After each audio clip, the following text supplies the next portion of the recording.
Bonjour à tous, le temps d'accueillir les énergies du moment de la nouvelle lune en Scorpion prochaine.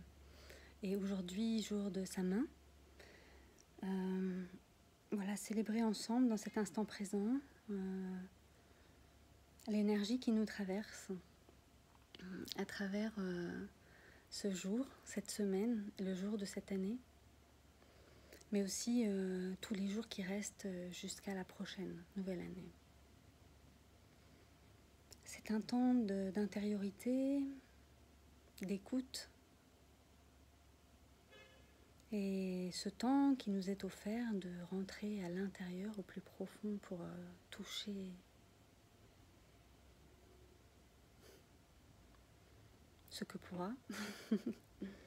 Parce que descendre dans nos profondeurs, c'est aussi important que de briller au soleil. C'est ce que j'appelle le soleil noir, le diamant noir aussi. Il est symbolique, ce noir. On peut y mettre quelque chose avant ou derrière, mais il existe. Et nous sommes aussi ombre et lumière.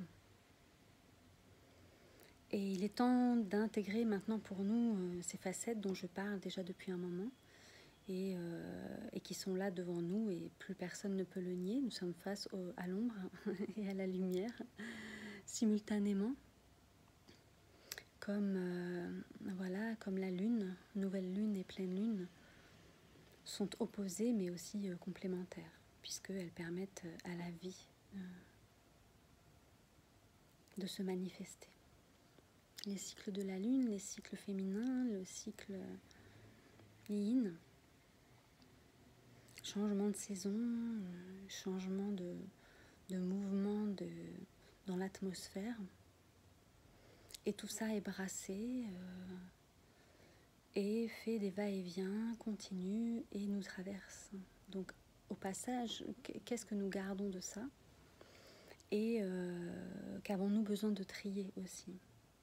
Et ça peut être très douloureux physiquement, j'entends. L'énergie qui se matérialise dans le corps physique. Et elle se matérialise d'autant plus que les ondes artificielles créées par la machine pour servir l'homme, mais au final l'homme sert la machine, puisqu'elle l'envahit et il ne peut plus s'en défaire. Il a mis le doigt dedans et en fait on lui a pris le bras. Donc revenir à l'essentiel de nos besoins vitaux, de notre corps physique, et de regarder en face ces souffrances, ces ombres, ces choses qu'on n'a pas voulu voir, que l'on peut porter vis-à-vis des autres, de nos comportements, de nos pensées, de nos illusions, de nos croyances, tout un tas de choses qui ont construit des liens pas toujours harmonieux, puisque la société nous a élevés dans un certain schéma.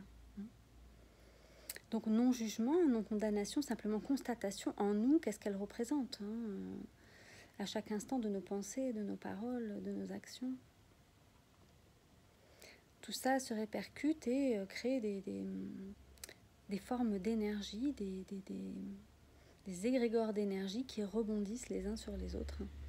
À qui sera le plus fort en fait? Comme les humains le font pour la guerre, qui sera le plus fort, puisqu'on va utiliser des armes de plus en plus sophistiquées pour être sûr d'anéantir et d'être le plus puissant. Donc on va jusqu'à la destruction totale. Et ça, c'est le patriarcat. Le masculin détruit, tandis que le féminin donne la vie. C'est complémentaire également, et non opposé, comme l'est la dualité et ce que nous vivons en rapport les uns avec les autres. Aussi bien les hommes avec les femmes que les femmes avec les hommes, mais aussi les hommes avec les hommes, les femmes avec les femmes. Tout ça, ce sont des conventions, des énergies émotionnelles non maîtrisées, et les projections et le karma qui a besoin d'être résolu. Donc certains ont pris les devants et d'autres sont encore à la traîne, mais c'est pas grave, le travail et le chemin se tracent malgré tout. Et on peut être confronté très fortement à cette vague qui déferle. Donc, dans cette nouvelle lune du Scorpion qui arrive, nous avons la possibilité de faire le tri dans ce passage de cette lune noire, de cette Lilith qui a dit non en fait. Si on la dépouille de l'histoire dont elle est affublée, elle a simplement dit non à la puissance en face, qui s'est pris tout puissant. Et donc ne l'a pas reconnu dans son énergie. Et donc elle s'est éloignée, allant créer un monde qui corresponde à ce qu'elle a besoin de connaître et de savoir pour mieux comprendre l'autre, qui est une partie d'elle dont elle s'est séparée. Et donc elle a traversé ce chemin, ce parcours, et remonté jusqu'au point de contact. Et elle a rencontré face à elle son miroir opposé. Donc c'est une forme de travail intérieur qui est la rencontre en fait avec les quatre à l'intérieur. C'est-à-dire que nous sommes et masculins et féminins. Et nous sommes ombre et lumière. Donc il existe un couple ombre et un couple lumière, ce qui donne 4. Donc on a 2 invisibles, un couple invisible qui peut être jugé comme sombre, maléfique, mais qui peut aussi être le potentiel, tout ce que nous ne connaissons pas de nous et qui est disponible sans qu'on le sache vraiment, jusqu'à ce que quelqu'un délivre le message et ouvre la porte pour sortir justement des pièges de l'histoire, de la magie finalement, puisque elle a toujours existé et elle fait partie de l'invisible, et on peut la vivre surtout quand on est hypersensible. On a des ressentis qui sont différents du visuel ou du kinesthésique ou alors de l'auditif. C'est un sens particulier dont on hérite et dont nous sommes l'expérimentateur. Encore faut-il pouvoir le reconnaître et ne pas en avoir peur aussi. Mais pour le connaître et ne pas en avoir peur, il faut l'user et l'utiliser. L'usiter, donc, et on fait des erreurs, et donc on peut prendre des vessies pour des lanternes. Donc certains se sont laissés piéger, attraper dans l'astral par des forces qui les maintiennent prisonniers en leur donnant un certain statut, une certaine élévation, un certain pouvoir qui les enchaîne dans une frénésie, n'ayant pas eu la possibilité de créer à côté une protection. Ou n'ayant pas justement cette protection pour identifier les failles qui créent ces situations.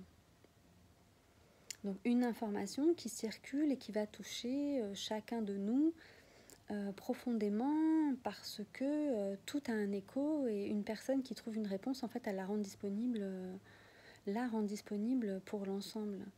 Et ceux qui sont percutés et touchés par ça parce que ça le concerne directement peuvent être chamboulés et donc désorientés au point d'être paralysés finalement. Et cette paralysie est un état intérieur, de ne pas pouvoir bouger, de ne pas pouvoir se libérer, parce que à l'extérieur, des forces aussi utilisent ce que cela génère, parce que personne ne sait qui il est vraiment jusqu'à ce qu'il l'éprouve et qu'il cherche une solution à quelque chose qu'il ne maîtrisait pas, jusqu'à ce qu'il trouve cette solution pour en sortir. Donc c'est un chemin pavé d'outils, de réalisation de soi, de ses forces, de ses faiblesses, et de pouvoir utiliser nos connaissances actuelles pour nous accompagner sur ce chemin, pour avoir plus de confiance, plus de force, plus de volonté, simplement à chaque fois qu'on en aura besoin. Voilà. Donc nous rendons disponible une qualité d'énergie dont tout le monde peut se servir et ça demande justement de bien observer la réalité qui se joue sous nos yeux. Et donc peut venir devant notre regard la responsabilité, la valeur, la peur, les craintes, les doutes, la culpabilité. Et ça, nous devons l'affronter pour voir ce qui est caché derrière, parce que ce sont souvent des choses dont on a hérité et qui ne sont pas forcément dans ce que nous ressentons au plus profond être juste. Hein. Et on n'a pas le choix de faire autrement, parce que sinon on est éloigné du reste des autres et la solitude en fait peur. Hein. Le seul au monde, c'est vraiment ça aussi. Derrière cette peur, c'est de se retrouver seul, hein. Seul contre tous. Comme Jésus, personne ne veut être Jésus. Donc personne ne va prendre sa place et il y est allé voilà, sans savoir vraiment ce par quoi il allait passer. Hein. Il ne s'attendait pas à ça non plus. Donc il a pu voir de ses yeux concrètement la force et la puissance de cette demande d'être le sauveur. Hein. Qui a envie d'être le sauveur? Donc je pense que nous avons tous une parole à porter qui sort du fait d'être sauveur, mais qui est simplement mis à disposition parce qu'elle est dite, le verbe créateur. À partir du moment où quelque chose est dit, il s'inscrit dans l'éther. Et cela demande de revoir nos configurations issues de cette construction avant nous et que nous supportons dans notre environnement aujourd'hui, tous ensemble. Avec les pour et les contre, comment trouver une solution favorable pour tous. Voilà, qui ne gêne en aucun cas l'autre, hein, surtout. Chacun a le droit et est libre de vivre ce qu'il a envie et besoin de vivre, qu'il sait et qu'il sent être juste pour lui ou pour elle. Donc cette prise de position dans ce moment-là qu'il va falloir trouver à travers ce qui va nous être proposé dans l'expérience de la vie au quotidien. Aujourd'hui, il a plu beaucoup à Paris et là, ce soir, il y a une éclaircie, un ciel bleu, de la lumière et les nuages qui passent derrière. Donc voilà, c'était mon petit mot pour vous tous. Je vous remercie pour votre écoute, de votre patience, de votre confiance aussi, puisque écouter l'autre, c'est aussi lui accorder une confiance. Donc je voulais saluer tous ceux et celles voilà, qui sont dans ces vibrations. Et je souhaite que voilà, cette confiance puisse devenir réalité pour nous-mêmes dans la vie et à traverser les ombres et les ténèbres que l'époque, la saison nous invite à vivre. À chacun notre degré, bien évidemment, du travail à accomplir, mais tous ensemble. Donc je vous souhaite à tous le meilleur, je vous dis à très bientôt et puis je vous embrasse aussi. Je vous embrasse comme embrasser un feu, hein. C'est ça aussi, mettre de la lumière et éclairer au flambeau le chemin que nous traversons collectivement. Allez, je me tais, je vous embrasse et je vous dis à très bientôt.